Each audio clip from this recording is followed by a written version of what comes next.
Minister, I want to ask about some reporting from Sherry Markson tonight in The Australian, is that a Chinese envoy is en route right now to the Solomon Islands to sign tighter ties between that country and China. What's your response to this now getting pen to paper?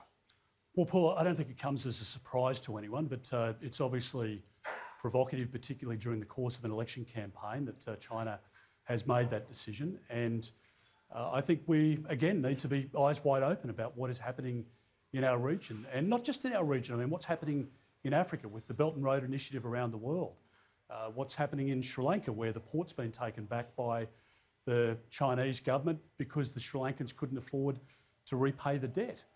Then it doesn't stop just in our part of the world. If you look at what's happening in the East China Sea, the Chinese militia are bumping up against the Japanese Coast Guard every day. So is that Japan that's changed? Of course it isn't. Is it India that's changed, where the Chinese troops have killed Indian troops on the disputed land border just within the last 3 years? It's not India that's changed. India has the same values. It is China that's changed.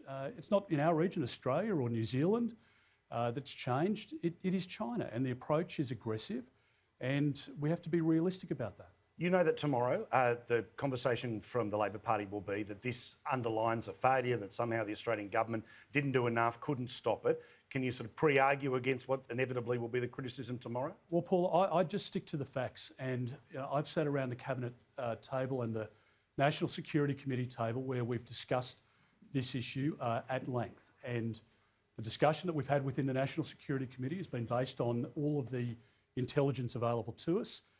We have taken the advice of the head of ASIO, of my own department, the Chief of the Defence Force, and New Zealand's done that as well. I mean, Labor is critical of Scott Morrison, but not critical of the New Zealand Labor Prime Minister, who hasn't been to and hasn't spoken with, I don't think, the Solomon Islands Prime Minister.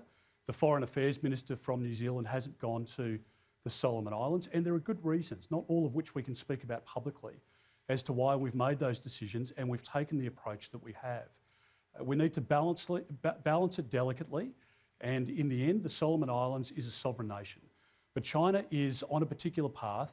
They operate by very different rules than we do, and the Prime Minister of the Solomon Islands hasn't been critical of Australia, hasn't said that the relationship is broken down with Australia or that we don't value the ADF personnel or the AFP personnel who are there at the moment. It's nothing to do with that.